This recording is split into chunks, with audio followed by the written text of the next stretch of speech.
You are Locked On Warriors Postcast, part of Locked On Sports San Francisco on the Locked On Podcast Network. Your team every day. Yo, what's up, everyone, and welcome back to the Locked On Warriors Postcast. I'm your host, Eric Triple E Engel. You may know me as the former producer for the Murph and Mac Morning Show on KMBR, and today the NBA is back in our lives as the new look Golden State Warriors dismantled the Portland Trailblazers in tonight's season opener, posting a 139-104 win at Moda Center, the largest margin of victory in a season opener in Golden State Warriors history. And Steph Curry was just one rebound shy of a triple-double in the contest and did it all in just 25 minutes of play. The bench looks as good as advertised. We saw all 14 players on the Golden State Warriors see the floor tonight, and 7 different Warriors scored in double figures. Buddy Hield led the way with 22 points and 5 threes in just 14 minutes of play. We will break it all down, but first I want to thank all of you for watching us on the Locked On Sports San Francisco YouTube channel. Please, if you aren't already subscribed, hit that subscribe button right now. Thanks also for listening on the Locked On Warriors podcast feed and making us your first listen following these Dubs games. And make sure to check out the Locked On Warriors Daily Show for more in-depth coverage as your second listen. And today's episode is brought to you by Gametime. Download the Gametime app, create an account, and use code LOCKEDONNBA for $20 off your first purchase. In the start of this one, it was clunky. The Warriors offense looked out of sorts. The starters weren't really gelling together. The wings weren't really hitting their shots, Wiggins and Kuminga, and it just seemed a little slow. The Portland defense was rotating pretty well, and they only posted 21 points in that first half or that first quarter. They really did not shoot well from the field, only 26.1% from the field, but the defense was pretty solid. And I mean, they ended that first quarter tied at 21, and then the offense kicked it into another gear, man. 41 points in the second quarter, 37 points in the third quarter, and 40 points in that fourth quarter. This Warriors offense found another gear. And what was really encouraging to me is a lot of this offense came in the non-Steph minutes. How often are those non-Steph minutes just so unbelievably suffocating that you feel like this team is just going to stall out and they can't get the lid off the bucket? Tonight, we did not see that. Buddy Hield looked, unconscious tonight. Dude had 22 points in 14 minutes. Like, this guy was just hitting everything that he threw up there. I mean, he hit the Warriors' first three of the season after nobody could hit a three for like what felt like the entire first quarter. Buddy Hield after a nice ball screen by Kevon Looney with a sick crossover step back three. And I mean, it was a really nice shot by Buddy Hield, and he kept doing it all night long. Saw Steph find him in transition for a nice transition layup. I mean, Buddy really was all over the place tonight, and obviously he's got some big shoes to fill. He's the main replacement for Klay Thompson. You assume most of the scoring that Klay was expected to shoulder is now going to fall onto Buddy Hield. I mean, yes, they do have a lot more options on the bench now. They added Kyle Anderson, Slow-Mo as well, and they also added DeAnthony Milton, who he looked pretty solid too. All of these additions looked pretty good for the Warriors. Lindy Waters, the third, he was pretty solid too, just throwing up threes at the end there, getting some transition buckets as well. And I mean, the Warriors offense, high octane tonight, 139 points in the season opener, and the defense played really well too. Gave up 104 points by the end of this one, but a lot of those points in the garbage time minutes, I don't really put a lot of merit into that. The Warriors, for all intents and purposes, held the Blazers to under 100 points. And yes, I know it's the Portland Trailblazers, and this might be the worst team in the Western Conference, but this is all very positive stuff to me. The Warriors defense looked really good. And let me tell you, the hustle of a Buddy Hield, the hustle of a Kyle Anderson, the rotations of this defense, and Brandon Podziemski drawing charges. I mean, this defense looked ready to go, man. And Draymond Green doing his thing out there on defense as well. Draymond picking up a technical. Can we just get one game into the season, man, where we just don't have to worry about this? I mean, Draymond's going to be Draymond. He's going to be who he's going to be. I don't think that you need to stifle his energy. He's going to get some technicals. That's just who he is. Like, you got Draymond Green on your team, he's going to get some technicals. There's been guys in the NBA like this forever, and Draymond's just the one that the Warriors have. You don't want to stifle that passion, that energy. But man, wouldn't it be nice if we could have just gotten through the season opener without a Draymond technical? He's already out there arguing with officials, and he did only get the one. He didn't get a double, didn't get tossed or anything like that. Steve Kerr had to use a timeout to kind of disengage Draymond from the officials. And I did like that Steve Kerr used that timeout there. We do see a lot of kind of, frivolous timeout usage in the NBA in that type of situation where it's the first half. It's, who cares if you use a first half timeout to kind of get Draymond Green to calm down a little bit. I've seen worse timeouts in the NBA than that. You just don't want to see a situation like that late in a game where that timeout could really mean something. So bummer that Draymond got a technical, kind of comical that he got a technical, kind of something you could assume would be, just a very Draymond Green way to start the season. And I mean, the one thing I did notice about this game, man, the hot mics under the hoop that we had last season aren't so hot this year. I couldn't hear what Draymond Green was yelling at the officials, having to lip read a lot more. So I really enjoyed last year just hearing the unfiltered Draymond Green going out over cable television. But, I would assume that there's some reasons why they changed that this year.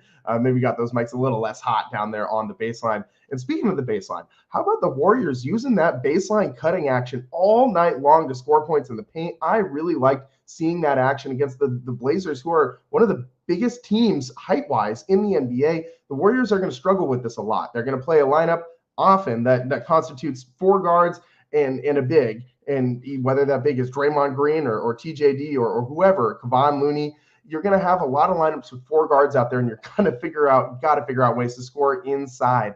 The Warriors did that today a lot by using that baseline cutting action and using the rim to shield off the defender when going for those reverse layups. And you saw so many reverse layups tonight from that baseline cutting action. The Warriors really utilizing that to their advantage. And yes, it is the Trailblazers. Maybe this is something that they just schemed up against this team specifically. But that was some stuff that I think that they could repeat over and over again this season. Some new ways to score inside that we haven't seen the Warriors quite utilize in the past. And they scored, in so many different ways today. Almost every single Warrior who played today scored a bucket. The only one who did not was Brandon Podziemski, who coincidentally also led the Warriors in plus minus with a 34. Every single player on the Warriors had a positive plus minus except for Jonathan Kuminga, who finished dead even at 0. Kuminga, up and down night. He finished 33% from the field, 10 points, 3 of 9 shooting. He shot 2 threes, didn't make either of them, 4 of 6 from the free throw line. He grabbed 4 rebounds. He had an assist, a block, but 4 turnovers for Kuminga. He looked like he was pressing out there a little bit to me. And it was covered up in today's game. It wasn't really a big deal. Andrew Wiggins really stepped up, 53% from the field, 8 for 15 shooting, drilled 4 threes on the night, over 50% from beyond the arc. He had 4 rebounds as well, a couple assists, and 20 points scored for Andrew Wiggins. And that's something that they're going to need night in and night out. One of these two wings needs to step up every single night for the Warriors to be successful this year. If they want to get back to postseason success and winning in the playoffs, you have to have Andrew Wiggins or Jonathan Kuminga scoring 20 to 25 points a night. I don't need both of them doing it, but one or the other every single night needs to play Robin to Steph Curry's Batman. You don't have Klay Thompson out there anymore. There's a power vacuum here. Someone needs to step up. Someone needs to score these points. And today, Buddy Hield, of all people, Buddy Hield is kind of a surprising, but also not surprising addition for the Warriors. He's made more threes in his first 8 seasons than any other player in the NBA, including Stephen Curry. So Buddy Hield knows how to chuck them up with the best of them. But he's had some up and down moments in his NBA career. Of course, I loved Buddy Hield in Sacramento. That was always so fun seeing him just have free reign to do whatever he wanted on that team. He's obviously in a much different role now with this Warriors team than he was at the beginning of his NBA career, where he's not really expected to be the guy to shoulder the load, but really just be a scorer off the bench in most situations. I think that's where we'll see him this season. And he thrived in the role, man. 8 for 12 from the field. He drilled 5 of 7 3-pointers. Buddy was really solid today. And the Warriors as a whole, team rebounding, they did an awesome job in this one. Everybody grabbing rebounds. Steph was 1 rebound shy of a triple-double. We have barely talked about Steph Wardell Curry in this show. We are 10 minutes in. That is how deep this Warriors team is this year. Steph didn't have to do all the heavy lifting. He only played 25 minutes in this one, and the Warriors win by 35. That's absurd. Steph Curry only had 17 points. He had 17 points, 10 assists, 9 boards. and he only had 2 turnovers, a bunch of steals for the Warriors in general. Steph had 2 of them, 12 total steals for the Dubs today. They were active in those passing lanes. Man, this was just an all-around really great game by the Warriors. They did turn the balls over 17 times. That's not bad, but you would hope it's a little bit better than that. But I think they'll win a lot of games if they're forcing as many turnovers as they did today, and they're only turning the ball over 15 to 17 times a game. I think that would be a nice spot for the Warriors to sit in. And if they can stay healthy, man, this team is so deep. Gary Payton II really impacted this one as well on the defensive end. Brandon Bajemski with his hustle and effort, drawing a couple charges on the defensive end as well. I mean, Kevon Looney scrapping around down there below the basket on the defensive end as well. This whole Warriors team really looked great today. TJD, he did his thing as well. He had 14 points, and I mean, everybody getting in on these rebounds. Steph had 9. Brandon Bajemski had 7. Buddy Hield had 5. Draymond Green had 6. I mean, everybody really contributing to this Warriors win. There wasn't a single Warrior who played today who did not grab a rebound. That's very indicative of the collective mentality of this team, of the way that they approach games. It's especially rebounding and defense. It's a team effort, but I saw so much cohesion on the defensive side of the ball for the first game of the season. And I do think a lot of that could be Portland being just a clunky team offensively and not really having a whole lot going for them. Again, they could be one of the worst teams in the West this year. But I'm really happy with what I saw from the Warriors. I mean, there's so many question marks coming into this season. I mean, it's a completely new look with no Klay Thompson and all these new faces. And I mean, it was nice to see the Warriors come out there with the identity that we thought they'd have, which is a team that's going to shoot and make a lot of threes, team that's going to hound you on the defensive end, and they're going to run. They're going to give you some effort, and they're deep as hell. And because of that depth, they can play pedal to the metal type basketball on offense for a larger portion of the game than their opponent should be able to do that. So this was a great all-around team win by the Warriors. I mean, even Moses Moody, who just picked himself up a nice 3-year extension, had 15 in this one. So many Warriors contributed to this win. Let's take a quick break here. We got a lot more to talk about next on the Locked On Warriors postcast. So much to get into from today. I mean, the Warriors' first half was pretty good the way they ended that first half. Let's talk about that a little bit on the other side, and then of course that massive run that they went on as the out of the break. I mean, it was like a 28 to 7 run or something like that. Absolutely crazy offensive production for these Golden State Warriors. That's next on the Locked On Warriors postcast.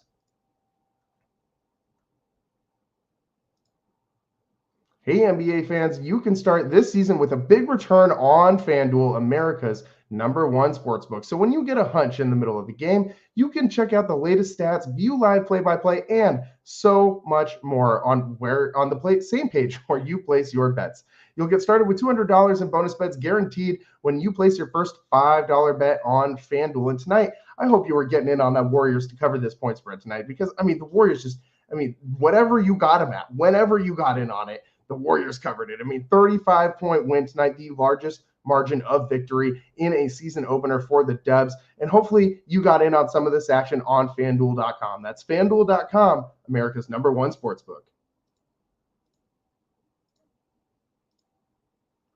Welcome back to the Locked On Warriors postcast. I am your host, Eric Triple E Engel, and today, man, the Warriors just smashed the Trailblazers, just obliterated them, dominated them from wire to wire, really. It felt like, well, not wire to wire, essentially, because that first quarter was a little clunky. But from the second quarter on, man, the Warriors just put it on the Blazers. 139-104 win up there at the Moda Center, which, if you haven't been up there, it's kind of a fun little place to go watch a basketball game. I lived up in that area for a little while and really enjoyed going to see Blazers games at that place, especially when the Warriors would go up there and mop up the floor with the Blazers. That was back in the Dame Lillard, CJ McCollum days. So that was a pretty fun matchup to go watch and see out there. But the Warriors today, man, I really liked what they did with their scoring runs, man. It felt different than last year's team, who, when they would throw a punch, felt like they would just take one right back, just right on the chin almost every time the Warriors would go on a run. The other team would respond. And the Warriors defense,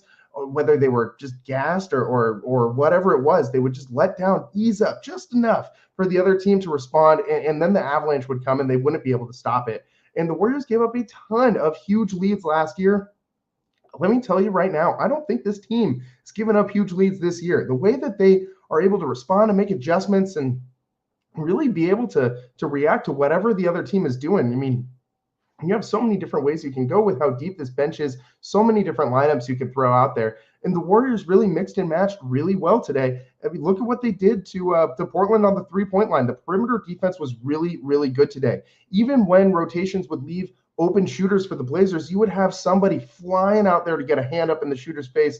And that was throwing off shots all night long. The Blazers from three, only 23.5%, shooting 8 for 34. And the Warriors, meanwhile, 20 for 48, 41% from three, 41.7. You're going to win a lot of games if you make more than double the threes that your opponent's making. And let me tell you, this Warriors team has the ability to do this pretty often this season. It's who they are. I mean, like I said earlier, they're going to be playing a lot of this four-guard lineup. You're going to be seeing a lot of Buddy Hield out there with Steph Curry, which spaces the floor a ton and should give a lot of other guys on the Warriors a lot of good looks. Andrew Wiggins really, cashed in on his open looks tonight for the Warriors as well. It was awesome to see Wiggs stepping up. And he, I think, let me just say, Wiggins is one of the biggest, if not the single biggest X factor for the Warriors this season. Andrew Wiggins and Jonathan Kuminga, I'll say also, the Warriors' wings in general need to go. I mean, the Warriors go as they go. Steph is going to be Steph. You know what I mean? Like, Steph came out and just almost messed around and got a triple-double after just chilling all off season long.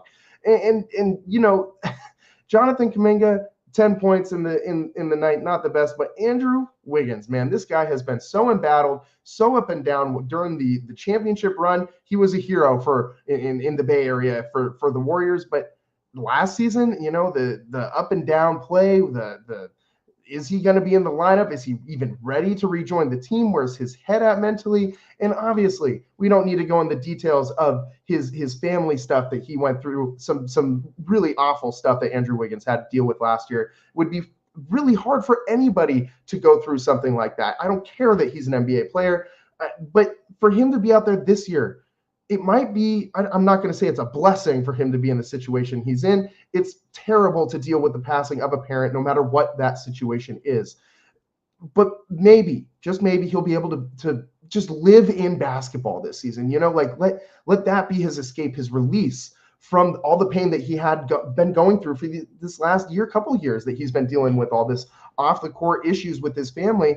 And now maybe that some of this has passed and resolved, not in the best way for the Wiggins family, but it's done now. And maybe Andrew Wiggins can just come out there and this can be his escape, his solace, is just hooping, man. And if he can turn that on and turn this tragedy from his life into something great on the basketball court, that would be so healing for him. And let's be real, for all the Warriors fans out there who have doubted this guy, I mean, myself included, the Wiggs experiment, this guy was a max contract player when they got him, and he has been the most up and down max contract player in the NBA during that stretch. Maybe. I mean, he has been maybe not because he got Ben Simmons and guys like that out there. So thankfully he hasn't been like that bad. But Wiggins, for what he could be, drastically underperforms all the time. And so this is a very good foot for him to get off on this season, to start this year, because if he can be the guy from the 2022 playoffs that really propelled this Warriors team all the way to that championship, that I should say kind of surprise championship, maybe not a surprise, but I don't think anyone that year just definitively said yeah, we're going to go win the ship with Wiggins leading the way. I don't think that was anyone's real prediction that season. So if Andrew Wiggins can turn back into any kind of resemblance of that guy, that would be awesome for him. I mean, he had a plus-minus tonight, a +9. He towards the second half of this game was really hitting a lot of his open shots, and the shot looked good. Even when he was missing them in the first half, none of his shots looked bad. He didn't look indecisive either, and that was the main thing. The main issue I had with him last year was his indecisiveness and his hesitation to attack on offense. This guy could be a top-flight scorer in the NBA if he wanted to, if he called his own number enough and leaned on that skill and athleticism that he very clearly possesses. If he taps into that this year, the Warriors might not be cooked, man. I mean, I did think that this Warriors team coming into this season was going to be marginally better than last year's team. But after seeing them cohesively as a group and watching some of the preseason, I'm undefeated in the preseason, you can't put too much stock into that, but watching the group on the court definitely gave me a little bit more positive vibes, good particles than I thought that this group would be showing me. And so if we're already getting this type of cohesion, I can only hope that it continues. The Warriors go to Utah next and face the Jazz on Friday, 6:30 p.m. Pacific tip. And that's another team that the Warriors should have a chance to go in, beat up on. They're a big team, so you got a same plan of attack as you had against the Blazers today. Team rebounding, make sure that you're hitting your threes, play solid defense, run in transition, hustle out there on defense, and you should pick up a win in Utah on Friday as well, and be able to start the season on a nice 2-0 start before heading back to Chase Center to bring basketball back to the Bay against the Clippers for your home opener at Chase Center. And we need to have a better home record than last year, man. The road record last year, phenomenal. The home record needs some work big time. There's so much more to get into from this game and to talk about for this season in general. So many topics for the Warriors all over the place. Let's talk a little bit about what we think this team can do. That's what's next on the Locked On Warriors postcast. I'm your host, Eric Triple E Engel. That and more coming up next.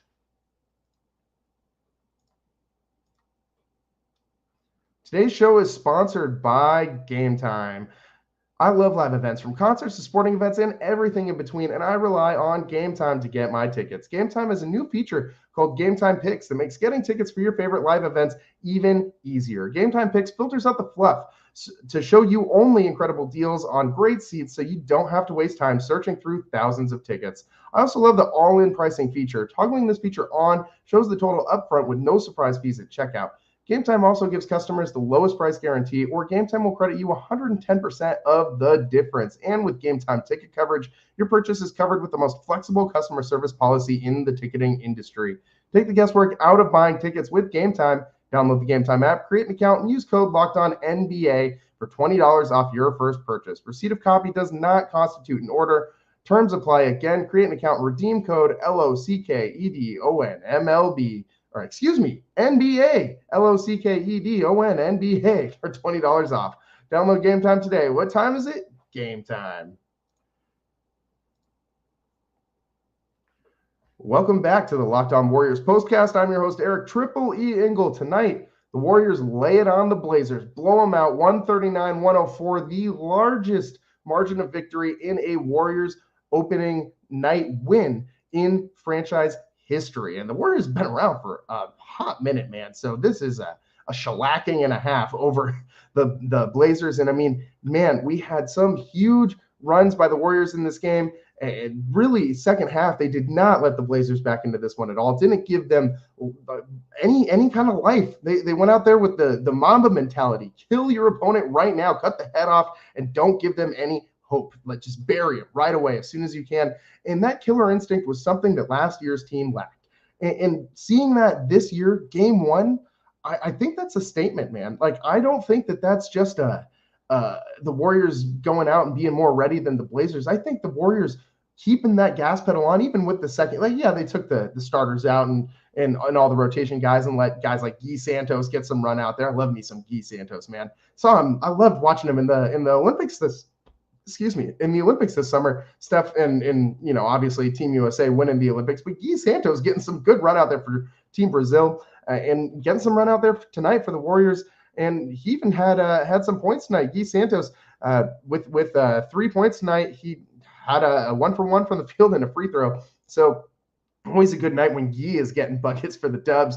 And I think that you're going to have a lot more of wins like this year, where the Warriors aren't blowing big leads in the second half.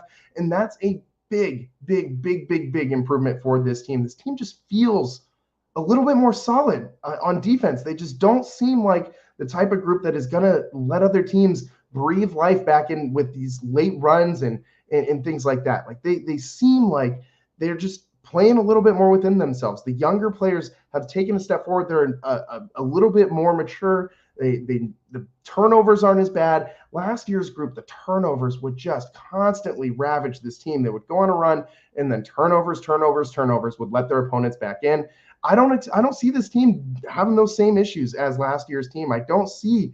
I love Klay. Don't get me wrong, but let's be real. Klay was at times a turnover machine last year. He would take some shots that were, I've never seen Klay take so many pull-up leaners off the dribble. You know what I mean? Like, I just wanted my guy to take his set threes, like what he's great at doing. And he just was pressing a little last year, I think, trying to prove to everyone he was still Klay Thompson of old. And that hurt the Warriors and Klay Thompson. And I wish him the best of luck in Dallas. It hurts my heart to say that. I miss Captain Klay here in the Bay. That's where he belongs. Captain Klay is not the same on the Gulf of Mexico as he is out here in the San Francisco Bay. Let's be real. I've been to the Gulf. It is not the most beautiful body of water I've ever seen in my life. But they're missing him. They're missing him on this offense in a lot of the scoring aspects. But as far as turnovers go, it might be a little bit of addition by subtraction now that you aren't kind of feeling like you need to give Klay the room to press and do those things because he is Klay Thompson. And do you kind of owe him that as the Warriors? It was a question that the Warriors were confronted with time and time again last year. This year, you don't have to worry about that ego in the room. You don't. You can go out there and play freely. Steph is going to be Steph. That's obvious. Steph is going to do his thing. He's going to have to average, 28 points a night for the Warriors to be what we hope they are this season, which is a playoff team, not a play-in team, but a playoff team. And for that to happen, a lot of other guys got to step up. The Warriors got to not turn the ball over, and they got to play good defense. And we already talked about the Andrew Wiggins thing being a huge key. Jonathan Kuminga, same boat. We talked about that a little bit earlier. One other thing we didn't really get into too much, Draymond Green. You already got one technical, buddy. We cannot have a repeat of last year where Draymond Green gets suspended and the Warriors are without their defensive anchor for a long stretch of games. We saw how much worse this team is without him. And say what you want about his numbers. He had 8 points tonight. Some people are going to look at the stat line of 8 points, 3 assists, and 6 rebounds and pull out the triple single line. But Draymond Green does so much for this team defensively, orchestrating the offense and making sure everybody is where they need to be. Last year, they averaged 10 points a game better on defense with Draymond Green in the lineup. Their defensive efficiency substantially better. Their win-loss record substantially better. Draymond Green is a vital piece to the puzzle for this Warriors' success this season. It doesn't matter what these box score numbers are telling you. If you watch the game with your eyeballs, it will tell you all you need to know about Draymond Green, and it is that he is one of the most valuable parts to this team. Now, that's a lot of pieces that the Warriors got to make sure fit into the same puzzle, and that's going to be how it is this year. It's not the Warriors of old where you just got Steph Curry and prime Klay and KD, and you're just going to go out there and run everybody over. Those days are so far beyond gone. This is a team, a group effort, a team. I'm not going to say a strength in numbers because we got a lot to prove before we can start pulling out those types of comparisons with this squad to those prior championship years. But it's going to be a lot more of that kind of, back to the Andrew Bogut years, the Harrison Barnes years, where the starting lineup isn't full of all-stars. It's full of guys who do really specific jobs and are really, really, really good at that. Everybody on this bench has a role. Everybody on this team can contribute to winning. And the Warriors are going to need to put all of these players in the best position possible to maximize this talent and get to the playoffs and have success there. If they have injuries, it's going to be hard for them to do it. They're going to need all of these guys. The depth is what's going to carry this team. The depth and hopefully a consistent Andrew Wiggins. And of course, Stephen Wardell Curry, who is still just so ridiculous. Everything he does out there on the floor, just mastery of the game of basketball and really in life. Steph Curry just seems like he's got everything in life figured out. When does this guy ever look like he's just not, when does he ever look out of sorts? I wish I could be as collected as Steph Curry looks virtually all the time in life. So the Warriors, great start to the season, 139-104 win up in Portland over the Blazers. They travel to Utah next on Friday. They'll take on the Jazz at 6:30 p.m. Pacific. And they'll see Lauri Markkanen, who I really wish was in a Warriors uniform this year. I really wish they were able to get that trade done in this offseason. Alas, they weren't able to do it.